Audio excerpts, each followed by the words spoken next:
Welcome to the channel Stories of Forgotten Lives. Today's story takes us back to 1912 and reveals the extraordinary journey of Joseph, the only black man known to have traveled aboard the Titanic. For decades, his voice was lost to history until his story finally broke the silence 83 years later. This is a powerful and emotional account, so take a moment, breathe, and listen carefully. Before we begin, don't forget to subscribe to the channel and leave a comment telling us which city and country you're watching from. Your participation helps ensure these hidden stories are remembered, not erased. Let's begin. On the night of April 14, 1912, the largest ship ever built was crossing the North Atlantic at full speed. The water was calm, the sky was clear, and more than 2,000 people were sleeping peacefully, unaware that in a few hours, most of them would be dead. Among those passengers, there was a man whose story would remain hidden for almost a century. His name was Joseph Philippe Le Mercier Laroche. He was 25 years old. He was a trained engineer. He spoke 3 languages fluently, and he was the only black man traveling aboard the RMS Titanic. But you have never heard his name in any movie. You have never seen his face in any documentary. For 83 years, the world forgot he ever existed. Until his daughter, at 84 years old, decided to break the silence and tell the world what really happened that night. This is a story about love, racism, sacrifice, and a promise that was never kept. And it begins not on a ship, but on a small Caribbean island, in a house that smelled of coffee and sea salt. Joseph was born on May 26, 1886, in a coastal city called Cap-Haïtien in the northern part of Haiti. At that time, Haiti was a country still recovering from decades of political instability. But Joseph's family was different. They were not poor. They were not struggling. His father was a former military officer with connections to the government. His mother, Uzeli, came from a respected family with roots in the Haitian elite. They lived in a house with wooden shutters and a garden filled with tropical flowers. Joseph grew up listening to French being spoken at the dinner table. His parents believed in education. They believed that knowledge was the only thing no one could take away from you. And from a very young age, they saw something special in their son. Joseph was curious. He asked questions about everything. He wanted to know how things worked. He would take apart old clocks just to see the gears inside. He would watch the ships arriving at the port and wonder how something so heavy could float on water. His mother noticed this. She knew that Haiti, at that time, could not offer her son the education he deserved. The schools were limited. The opportunities were few, and she had a dream for him. She wanted Joseph to become an engineer. Not just any engineer, a European-trained engineer. Someone who could build bridges and design machines. Someone who could return to Haiti one day and help rebuild the country. So when Joseph turned 15 years old in the year 1901, his mother made a decision that would change his life forever. She sent him to France. This was not a simple trip. In 1901, traveling from Haiti to France took weeks. Joseph boarded a steamship with a small suitcase and a letter of recommendation from his father. He did not speak much during the journey. He spent most of his time on the deck, watching the horizon, wondering what Europe would look like. He had seen pictures in books. He had heard stories from relatives who had visited Paris, but nothing could prepare him for what he was about to experience. When the ship finally arrived at the port of Le Havre, Joseph stepped onto French soil for the first time. He was alone. He was 15, and he was black in a country where almost everyone was white. Joseph traveled by train to a city called Beauvais, located about 80 kilometers north of Paris. This was where he would study. This was where he would spend the next several years of his life. The city was small, with cobblestone streets and old stone buildings. The winters were cold, much colder than anything Joseph had ever experienced in Haiti. But he adapted. He found a small room to rent. He enrolled in school. and he began studying engineering with a focus that impressed his teachers. Joseph was not just smart, he was disciplined.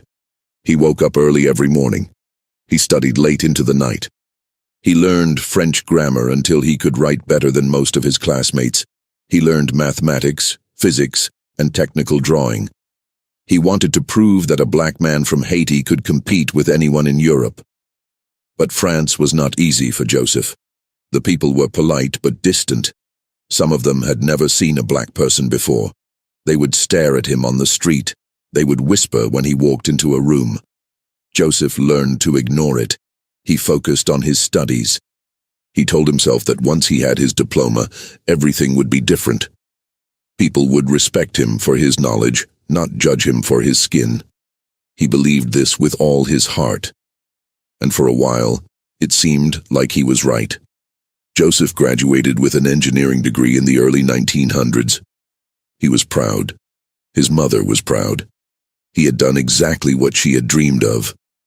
But when Joseph started looking for work, he discovered something that would haunt him for the rest of his life. No one wanted to hire a black engineer. It did not matter that he had the same diploma as everyone else. It did not matter that he spoke perfect French. It did not matter that he was intelligent and hard-working. When employers saw his face, they suddenly had no positions available. When he submitted applications, they were ignored. When he showed up for interviews, he was told the job had already been filled. Joseph applied to dozens of companies, engineering firms, construction companies, government offices. The answer was always the same: no. This was France in the early 1900s. Racism was not written into law the way it was in America. There were no signs saying whites only. There were no separate water fountains or train cars. But discrimination existed in quieter ways. It existed in the way people looked at you. It existed in the opportunities that were never offered. It existed in the doors that were always closed. Joseph felt it every single day, and it was breaking him. He eventually found work, but not the kind he had trained for. He took small jobs, low-paying positions that did not require his engineering skills. He worked harder than anyone else, hoping that someone would notice his talent. But promotions never came. Raises never came. He was always passed over for white colleagues who had less experience and less education. Joseph was stuck, and he was starting to lose hope. But then something happened that changed everything. In the city of Villejuif, just south of Paris, Joseph met a young woman named Juliette Marie-Louise Lafargue. She was the daughter of a local wine merchant. She had brown hair, soft eyes, and a smile that made Joseph forget all his troubles. Juliette was white. Her family was French.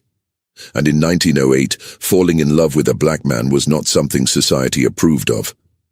But Juliette did not care about society. She cared about Joseph. She saw the man behind the skin color. She saw his intelligence, his kindness, his determination, and she fell in love with him completely. They met through a family friend who had been mentoring Joseph. At first, their conversations were polite, formal, but as weeks turned into months, something deeper developed. Joseph would visit Juliette's home. They would take walks together through the streets of Villejuif. They would talk about books, about dreams, about the future. Joseph had never met anyone like her. She was curious about Haiti. She wanted to know about his childhood, about his mother, about the ships he used to watch at the port. She listened to him in a way no one else ever had. Juliette's father was not happy about the relationship. A wine merchant in France had a reputation to protect. Having his daughter marry a black man would cause scandal. It would hurt his business. It would make the family the subject of gossip. But Juliette was stubborn. She told her father that she loved Joseph. She told him that she was going to marry him, whether he approved or not. And eventually, her father gave in. Perhaps he saw how happy Joseph made his daughter. Perhaps he realized that fighting her was useless. On March 18, 1908, Joseph-Philippe Le Mercier Laroche and Juliette Marie-Louise Lafargue were married in a small ceremony. Joseph was 21 years old. Juliette was 20, and despite all the obstacles, they were finally together. The first years of their marriage were happy but difficult. Joseph was still struggling to find proper work. The discrimination had not stopped. If anything, it had gotten worse. Now he was not just a black man, he was a black man with a white wife. Some people could not accept this. They treated him with open contempt. They refused to do business with him. They made life as difficult as possible. But Joseph and Juliette survived. They rented a small apartment. They lived modestly. And on February 19, 1909, their first daughter was born. They named her Simone. She had her mother's eyes and her father's smile. Joseph held her in his arms and cried. He promised himself that he would give this child a better life. He would find a way. A year later, on July 2, 1910, their second daughter was born. They named her Louise. But unlike Simone, Louise was not a healthy baby. She was born premature. She was small and weak. The doctors said she might not survive. Joseph and Juliette spent weeks at her bedside, praying, hoping, refusing to give up. And slowly, little Louise got stronger. She survived. But her medical problems continued. She needed constant care. She needed expensive treatments, and Joseph, with his limited income, was struggling to pay for everything. The situation was becoming desperate. Joseph was working long hours at jobs that barely paid enough to cover rent. Juliette was taking care of 2 small children while pregnant with a third.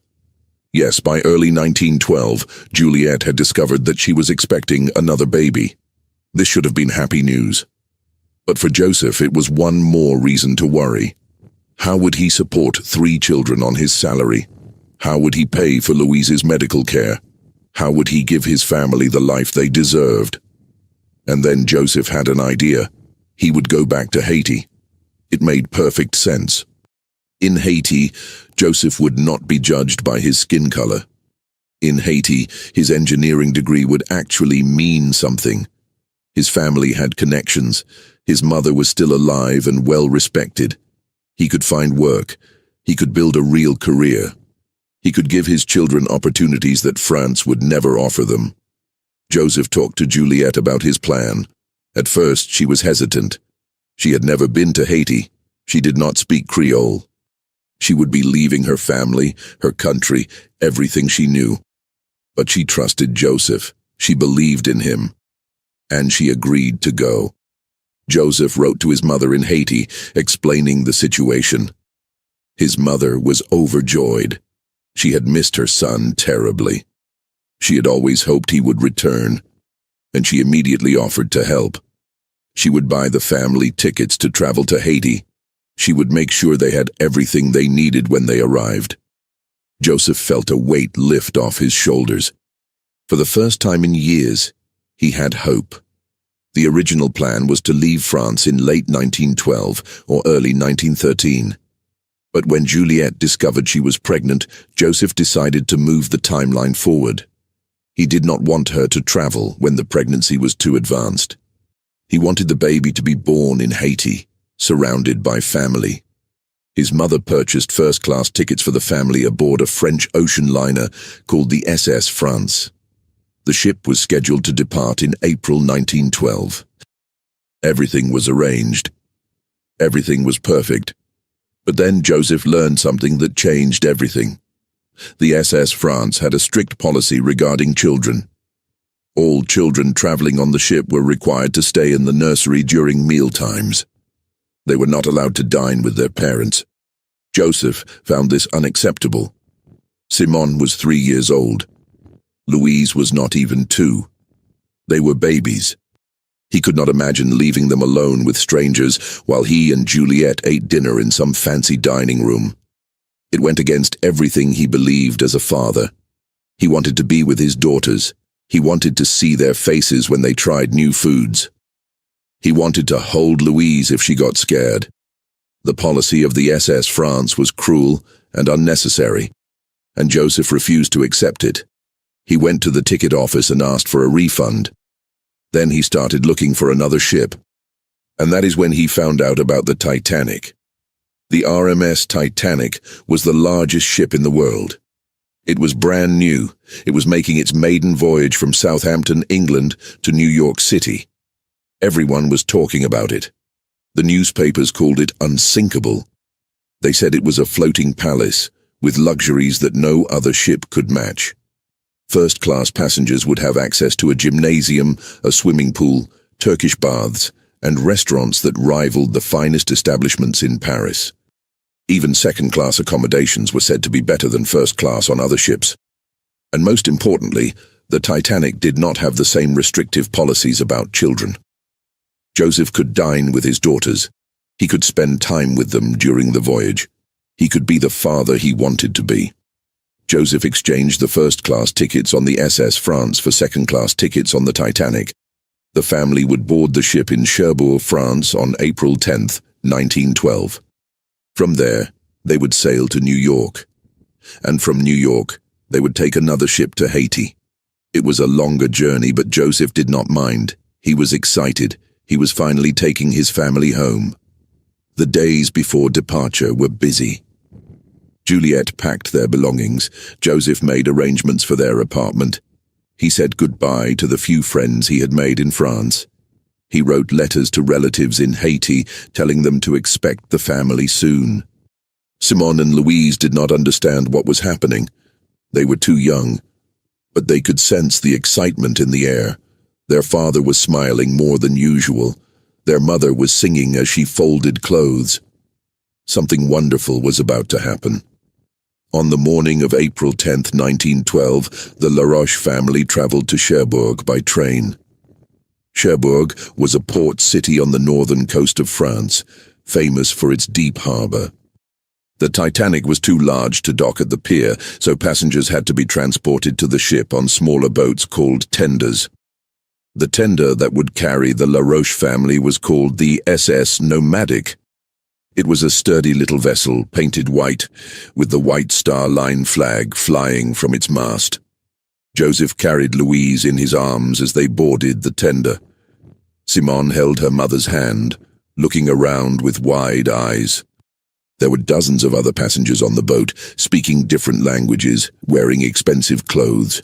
Some of them looked at the Laroche family with curiosity. Some of them looked with something else. Joseph noticed. He always noticed, but he did not let it bother him. Not today. Today was the beginning of a new life. As the tender approached the Titanic, Joseph saw the ship for the first time, and he stopped breathing. It was enormous. It was like nothing he had ever seen. The hull rose out of the water like a black iron wall, stretching so high that Joseph had to tilt his head back to see the top. 4 massive smokestacks pointed toward the sky, painted in the distinctive colors of the White Star Line, buff yellow with black tops. The ship was longer than any building Joseph had ever entered. It looked permanent. It looked invincible. It looked like something that could never, ever sink. The tender pulled alongside the ship, and passengers began climbing up a gangway to the second-class entrance. Joseph helped Juliet, who was now visibly pregnant. He carried Louise, who had fallen asleep against his shoulder. Simone walked between her parents, clutching her favorite doll. The family stepped onto the Titanic at approximately 6:30 in the evening. The sun was beginning to set. The ship's orchestra was playing somewhere in the distance. And Joseph Laroche, the only black man on board, took a deep breath and smiled. They had made it. Their cabin was located on Deck E in the second-class section of the ship. It was small but comfortable. There were 2 beds, a wash basin, and a porthole that looked out onto the ocean. The walls were painted white. The linens were clean. Compared to their apartment in France, it felt almost luxurious. Juliet sat on the bed and exhaled. The journey had been exhausting. The pregnancy was making her tired, but she was happy. She looked at Joseph and reached for his hand. That first night on the Titanic, the family ate dinner together in the second-class dining saloon. The room was beautiful.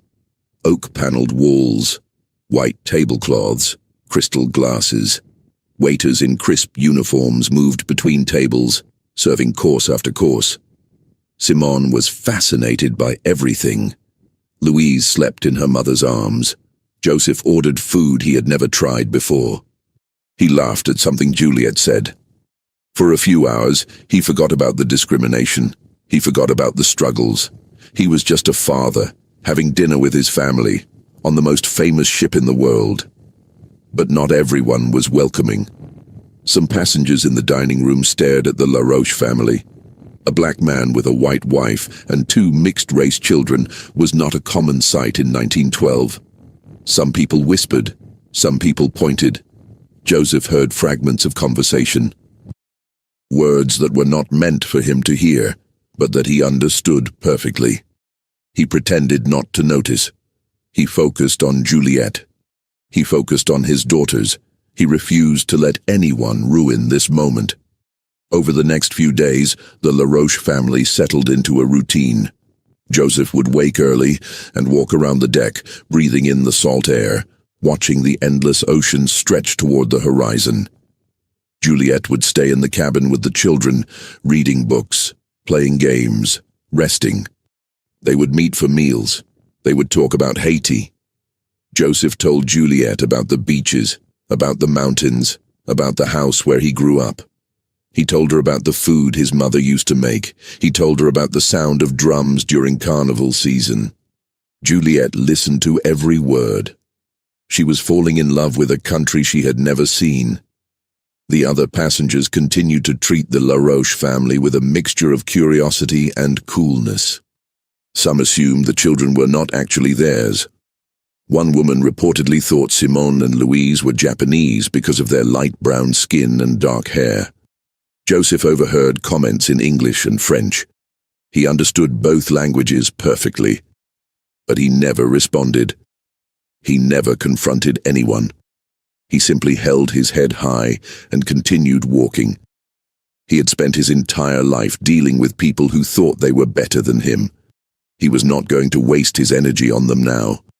On Sunday, April 14, 1912, the LaRoche family attended a church service in the second-class dining room. It was a brief, non-denominational service, led by the ship's captain, Edward Smith.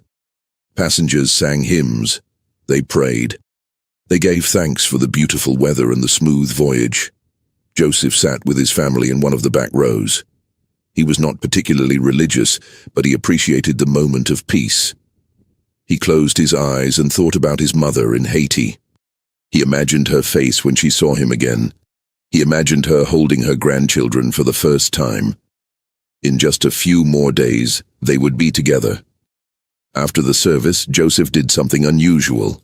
He went to the second-class smoking room. This was a space where men gathered to talk, drink, and play cards. Joseph rarely socialized with strangers.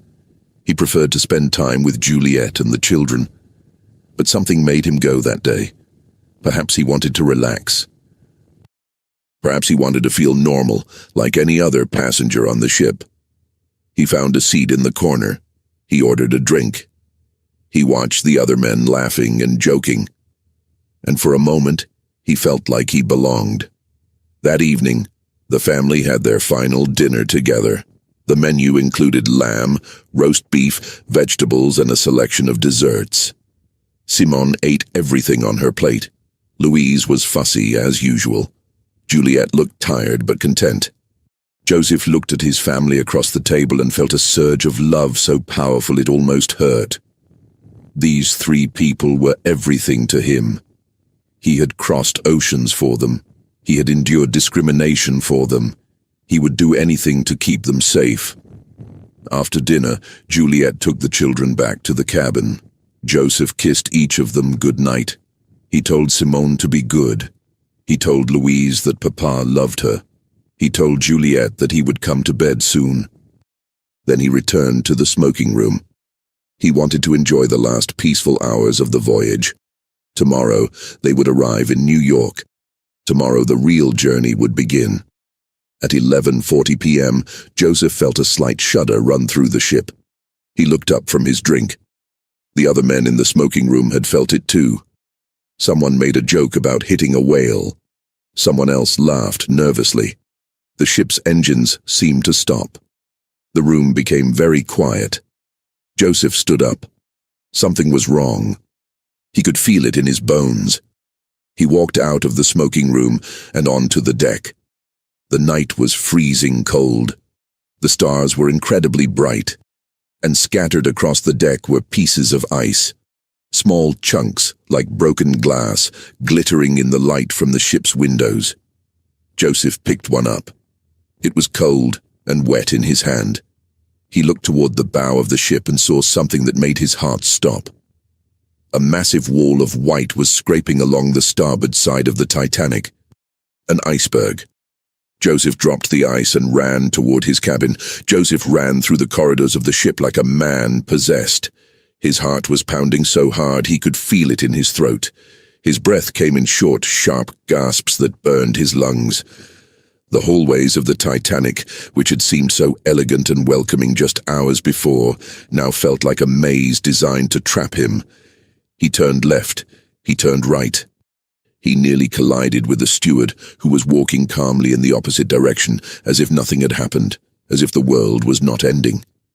The steward was a young man, perhaps 20 years old, with a pale face and a crisp white uniform. He told Joseph there was nothing to worry about. He said the ship had struck some ice, but everything was under control. He said the passengers should return to their cabins and wait for further instructions. His voice was steady. His hands were not shaking, but Joseph saw something in his eyes, something that contradicted every word coming out of his mouth. It was fear, pure, undeniable fear. Joseph did not believe him. He pushed past the steward and kept running. The corridors were beginning to fill with confused passengers. Some were still in their nightgowns and pajamas, their hair disheveled, their eyes heavy with interrupted sleep. Others were fully dressed, carrying suitcases and valuables, as if they were simply preparing to disembark at a scheduled port. A woman was crying somewhere nearby. A child was asking questions that no one could answer. The ship's lights flickered once, twice, then steadied again.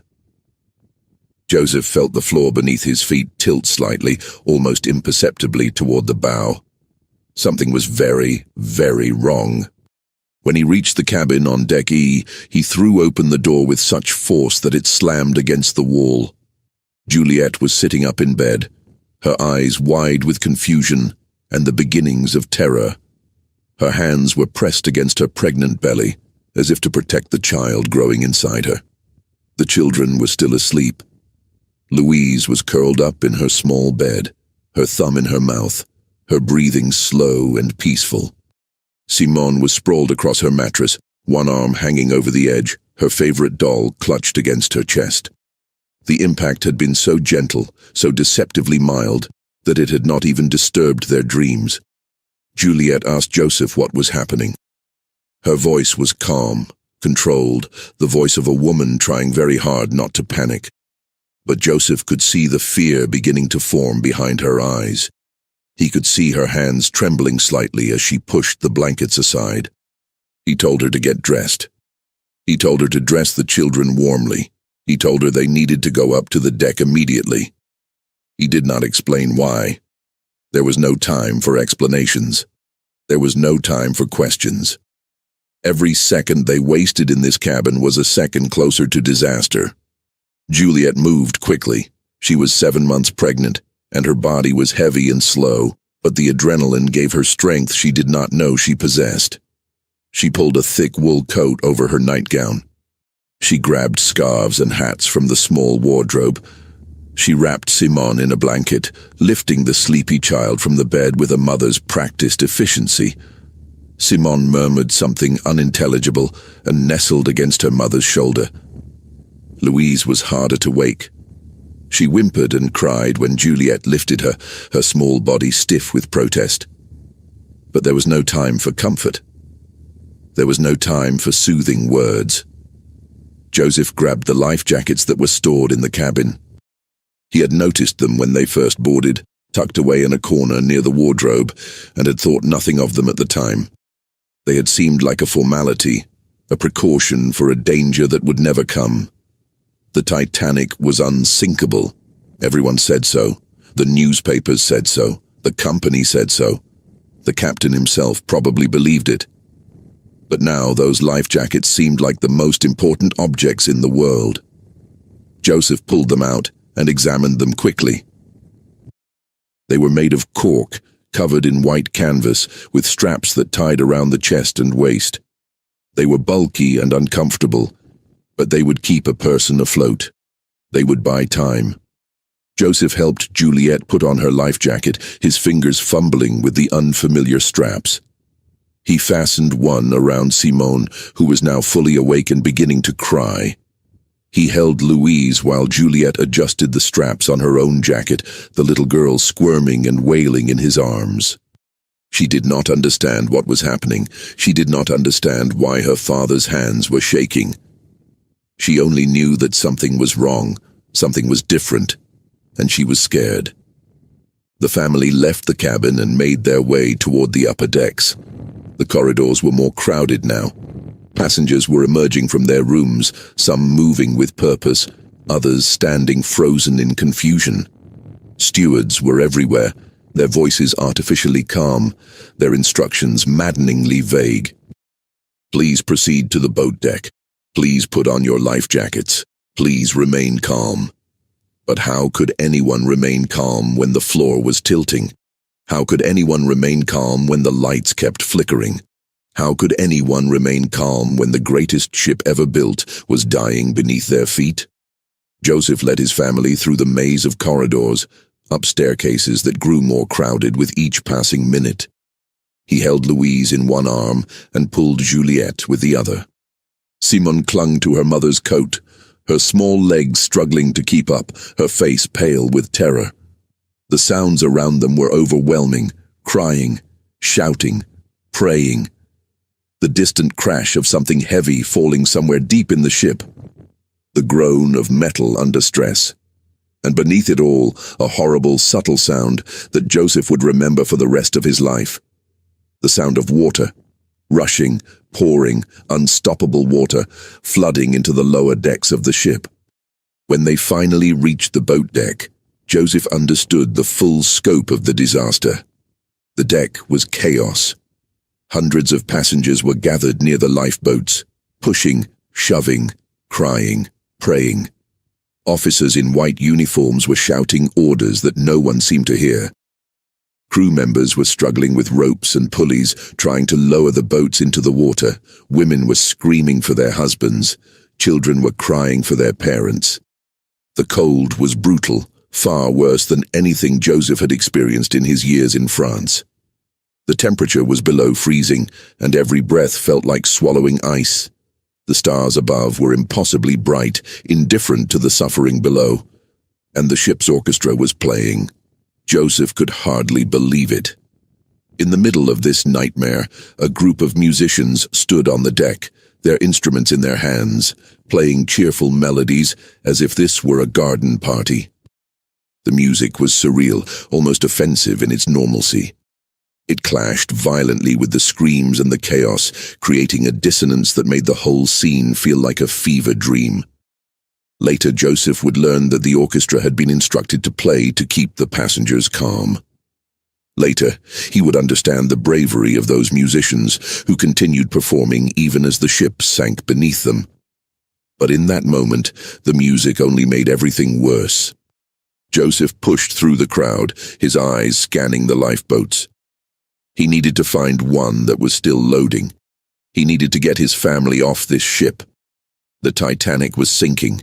He could feel it now, the unmistakable tilt of the deck, the way gravity was shifting beneath his feet. The bow was going down. The stern was rising. Time was running out. He spotted a lifeboat on the port side of the ship. An officer was standing nearby, calling for passengers. Women and children first, he kept shouting. Women and children first. It was the rule of the sea. It was the code of honor. Men would wait. Men would find another way.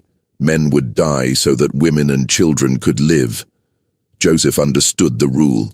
He accepted the rule. But accepting it did not make it any easier.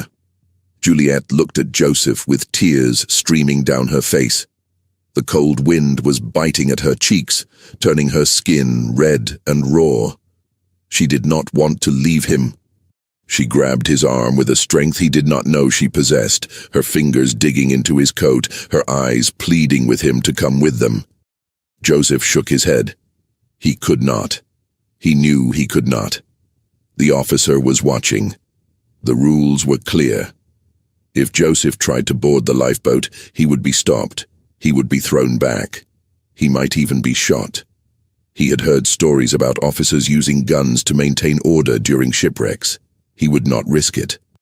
He would not risk his family's chance to survive. He told Juliet that he would find another way. He told her that there were more lifeboats on the other side of the ship. He told her that he would see her in New York. He told her to be strong, to take care of the children, to never forget how much he loved her. His voice was steady, but inside he was breaking. Inside he was screaming. He did not want to let her go. He did not want to watch his family disappear into the darkness. But he had no choice. The officer gestured impatiently for Juliet to board the lifeboat. Other women were already climbing in, their faces white with fear, their movements clumsy and desperate. Juliet hesitated. She looked at Joseph one more time, memorizing his face, burning his image into her memory. He was holding Louise in his arms, the little girl's face pressed against his shoulder, her small body shaking with cold and fear.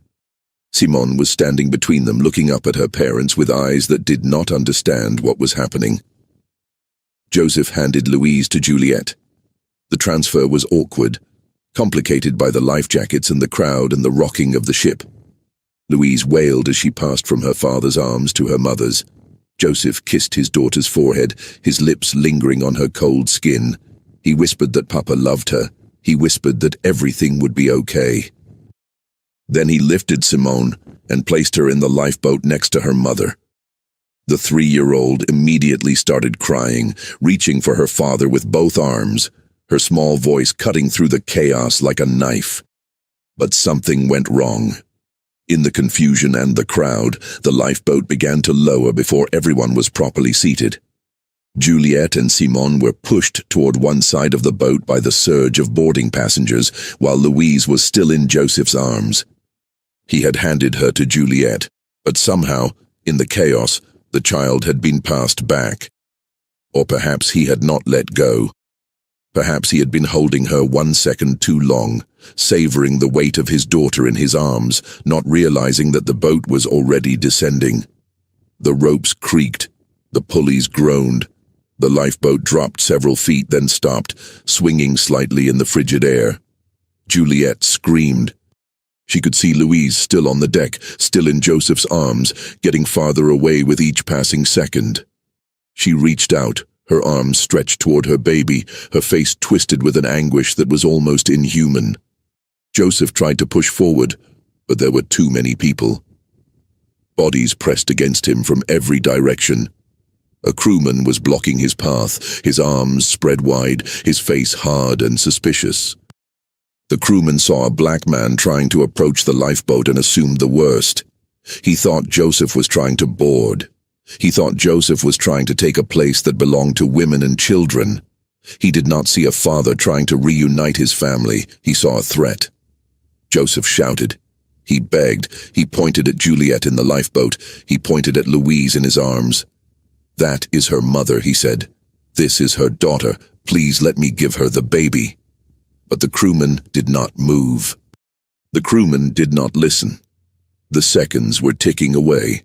The lifeboat was descending. And Louise was still on the deck of the sinking ship. In that moment, Joseph made a decision that would haunt Juliet for the rest of her life. He turned to a stranger standing next to him, a woman he had never seen before and would never see again, and thrust Louise into her arms. The woman was startled, confused, but Joseph did not give her time to react. He begged her to pass the child to the woman in the boat. He pointed at Juliet, whose screams were now so loud they could be heard over the chaos. "That is her mother," he said. "Please, please give her the baby. Save my daughter." The stranger looked at the crying child in her arms. She looked at the lifeboat descending into the darkness. She looked at the black man with tears streaming down his face. And then she did something that Joseph would never be able to thank her for. She leaned over the railing and passed Louise down to another passenger standing below, who passed her to another and another, a chain of strangers united by a single purpose. Until finally the little girl reached Juliet's outstretched arms. Mother and daughter were reunited. The lifeboat continued to descend. Joseph stood at the railing and watched his family disappear into the darkness.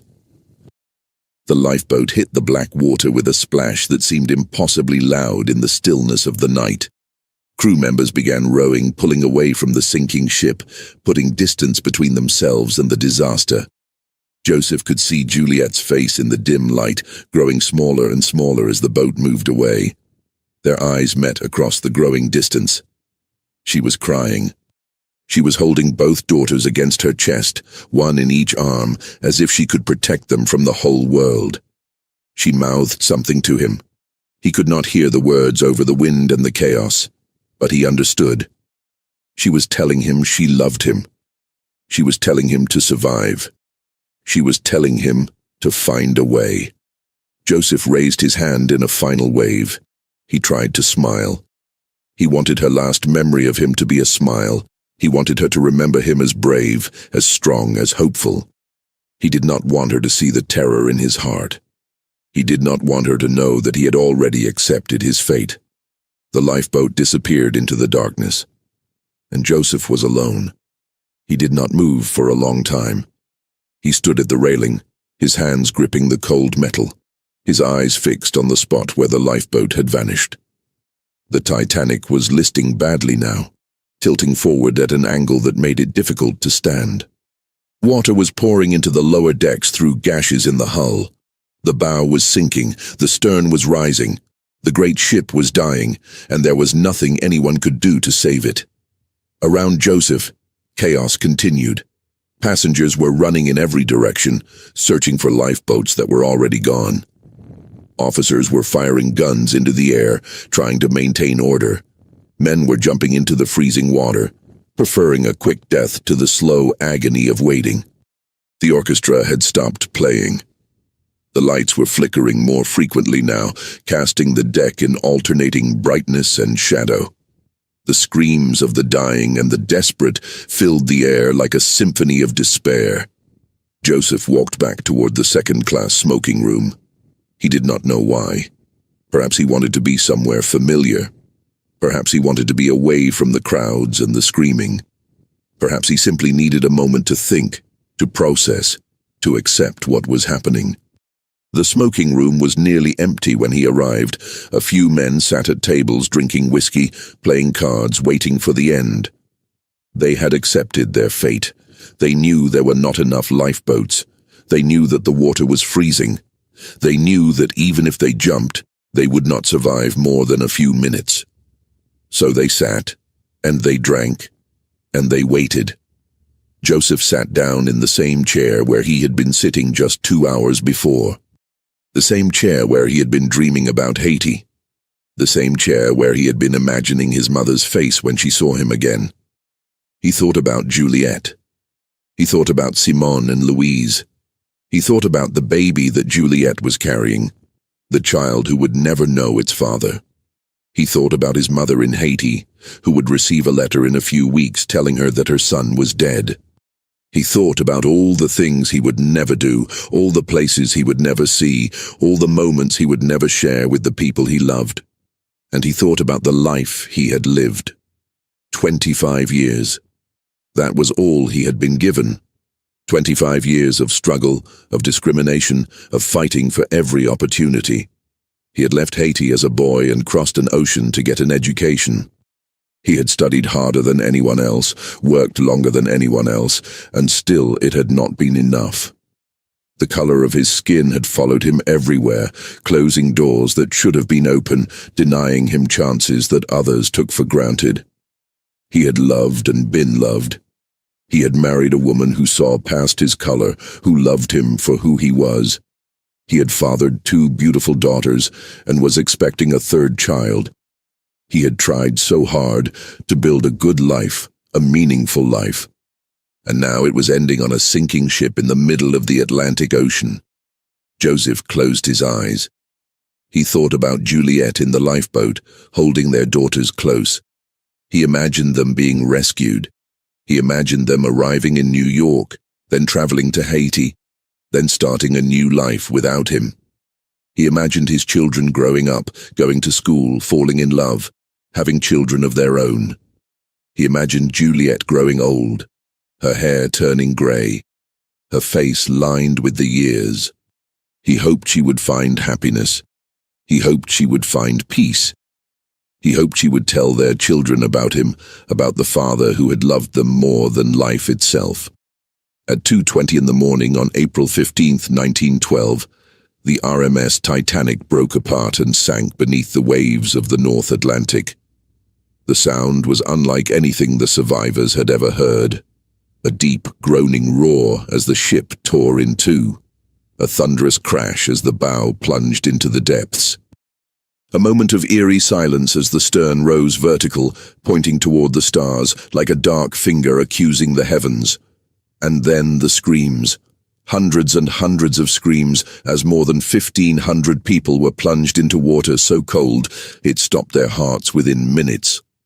Joseph Philippe Lemercier Laroche was among the dead. His body was never recovered. The lifeboats drifted in the darkness for hours, surrounded by the cries of the dying. The passengers huddled together for warmth, their bodies shaking with cold and shock. Some prayed. Some wept. Some simply stared into the darkness with empty eyes, unable to process what they had witnessed. The screams from the water gradually faded as the cold claimed its victims. Within an hour, there was only silence. A terrible, absolute silence that seemed to swallow the whole world. Juliet held her daughters close throughout the night. She did not sleep. She did not speak. She simply held Simone and Louise against her body, trying to keep them warm, trying to keep them alive. Her eyes never left the horizon. She kept hoping to see Joseph in another lifeboat. She kept telling herself that he had found a way to survive. He was smart. He was resourceful. He had promised her they would meet again in New York. Joseph had never broken a promise to her. He would not start now. But as the hours passed, hope began to fade. The other lifeboats came together, sharing survivors, sharing information, sharing grief. No one had seen Joseph. No one had seen a black man in any of the boats. Juliet's heart sank with each passing minute. She began to understand what she had been refusing to accept. Her husband was gone. The father of her children was gone. The man she had loved since she was a young girl was at the bottom of the Atlantic Ocean. At around 4 in the morning, the survivors saw lights on the horizon. A ship was approaching. It was the RMS Carpathia, a Cunard liner that had received the Titanic's distress signal and had changed course immediately, racing through the night at full speed, navigating through the same ice field that had destroyed the Titanic. The captain of the Carpathia had pushed his ship to its limits, arriving in just over 3 hours, a journey that should have taken much longer. His decision saved hundreds of lives. The Carpathia began picking up survivors from the lifeboats one by one. Rope ladders were lowered over the side. Crew members reached down to pull the freezing passengers aboard. Some survivors were so weak they had to be carried. Some were unconscious. Some were children who had been separated from their parents in the chaos and would never see them again. Juliet and her daughters were among the 706 survivors rescued by the Carpathia. When Juliet climbed aboard the rescue ship, she immediately began searching for Joseph. She walked through the crowds of survivors, her eyes scanning every face, her voice calling his name. She asked officers if they had seen a black man. She described him in detail, his height, his clothes, the engineering books he always carried, his smile, the one that lit up his whole face. No one had seen him. No one could help her. As the hours passed, as the Carpathia completed its rescue operation and turned toward New York, Juliet's hope died completely. She sat on the deck of the ship, surrounded by crying widows and traumatized children, and accepted that her husband was gone. The Carpathia arrived in New York on the night of April 18, 1912. More than 30,000 people were waiting at the pier. Reporters with cameras, family members holding photographs, curious onlookers hoping to catch a glimpse of history. The rain was falling, a cold drizzle that matched the mood of the crowd. Juliet walked down the gangway with Simone in one hand and Louise in the other. She was 25 years old. She was 7 months pregnant. She was a widow. And she was utterly, completely alone. Charitable organizations took her in. The Women's Relief Committee provided her with money and clothes. The French consul helped her with paperwork and translation. Everyone was kind. Everyone was sympathetic. But kindness could not bring Joseph back. Sympathy could not fill the empty space beside her in bed. Juliet stayed in New York for several weeks, waiting, hoping, refusing to leave in case Joseph was somehow still alive. But no news came. No body was ever found. Finally, she made a decision. She would not stay in America. She would not continue to Haiti. She would go home to France, to her family, to the only place where she might find some measure of peace. In May 1912, Juliet and her daughters boarded another ship and sailed back across the Atlantic. The journey was a nightmare. Every creak of the hull made her flinch. Every swell of the waves made her think of that night. Simone had screaming nightmares. Louise cried constantly, sensing her mother's grief even if she could not understand it. By the time they reached France, all three of them were broken. Juliet's family welcomed her with open arms. Her father held her while she wept. Her mother took care of the children. No one asked questions. No one forced her to talk. They simply surrounded her with love and waited for her to heal. On December 17, 1912, 8 months after the sinking of the Titanic, Juliet gave birth to her third child. It was a boy. She named him Joseph Philippe Lemercier Laroche Jr., after the father he would never know. The baby was healthy and strong. He had his father's eyes, dark and intelligent and full of life.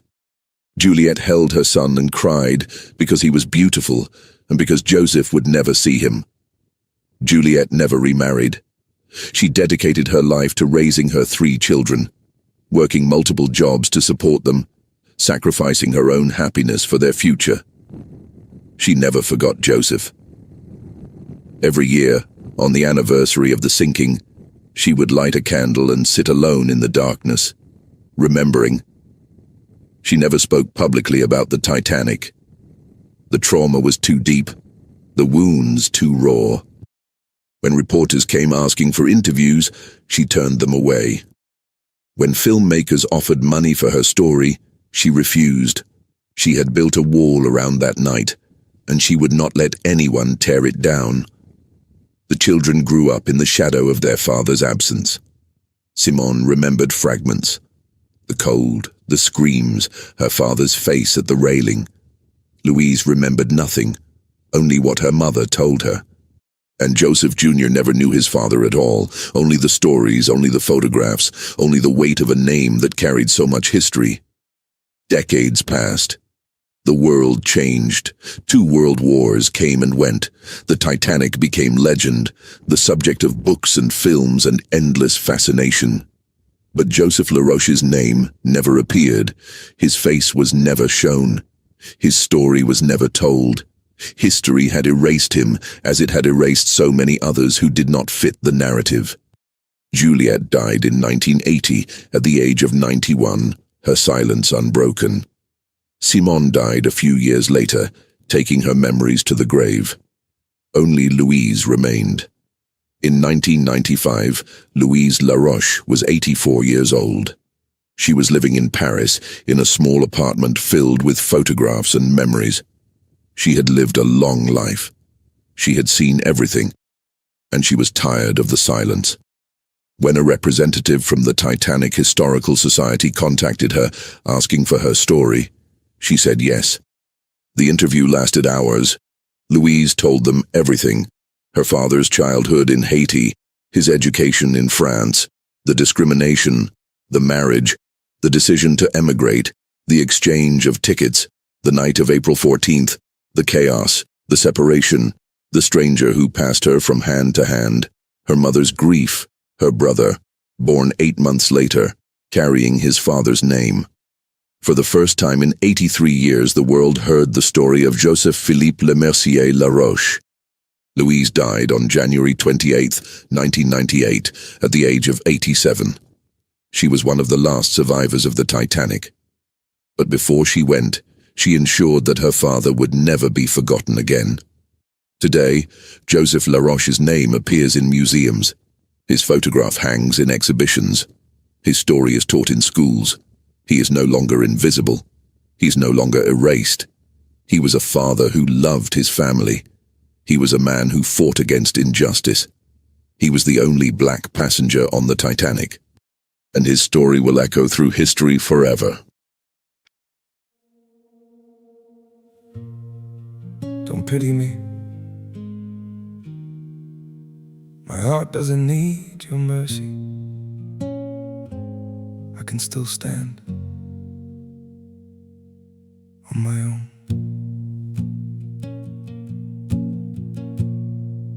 I was broken by your leaving, fell deeper than I thought I would. But pain has taught me how to heal now and survive what once I couldn't. You don't have to look back sadly, don't reach out with guilty hands. What you shattered made me stronger. Now I rise where I once collapsed. My heart doesn't need your pity, not another empty sign. I've got enough strength left within me to rebuild this life of mine. My feet are steady through the sorrow. I can stand through all the pain. You don't have to save me, darling. I'll learn to breathe again. I once begged for your affection. Now I've learned my worth in scars. And the man you left in pieces found his own way through the dark. My heart doesn't need your pity, not another empty sign. I've got enough strength left within me to rebuild this life of mine. My feet are steady through the sorrow. I can stand through all the pain. You don't have to save me, darling. I'll learn to breathe again.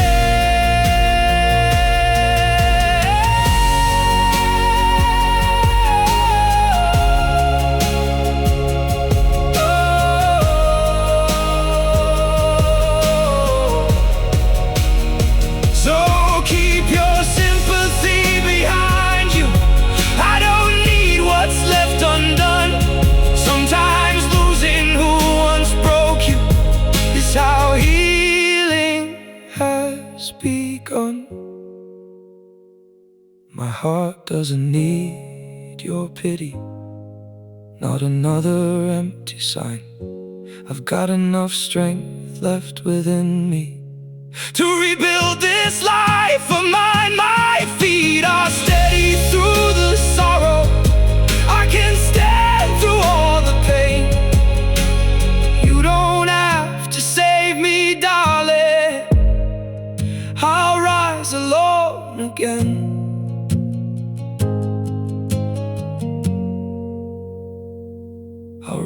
is alone again.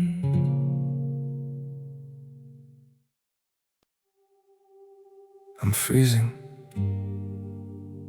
I'm bleeding, slowly fading away. But don't worry, I'm fine.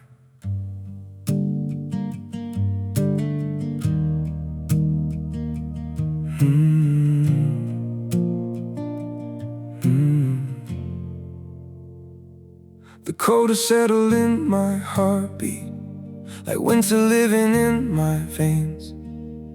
Every breath feels numb and fragile, every smile just hides the pain. I'm breaking quietly in silence, falling slow without a sound. Yet I keep saying I'm okay, while my world burns to the ground. I'm frozen here, I'm bleeding slowly, dying piece by piece inside. But I still whisper, it's alright, just to keep you from goodbye. I'm shattered, love, but don't you worry, I'll pretend till my last breath. Even while my soul is fading, I'll say everything's okay. Maybe pain just learned to live here, maybe sorrow feels like home. So I wear my wounds like armor and survive them all alone. I'm frozen here, I'm bleeding slowly, dying piece by piece inside. But I still whisper, it's alright, just to keep you from goodbye. I'm shattered, love, but don't you worry, I'll pretend till my last breath. Even while my soul is fading, I'll say everything's okay. If you ever see me smiling, no, it's just my last defense. 'Cause sometimes love means hiding how much you're suffering. No, I'm frozen here, I'm bleeding slowly, dying piece by piece inside. But I still whisper, it's alright, just to keep you from goodbye. I'm shattered, love, but don't you worry, I'll pretend till my last breath. Even while my soul is fading, I'll say everything's okay. It's okay.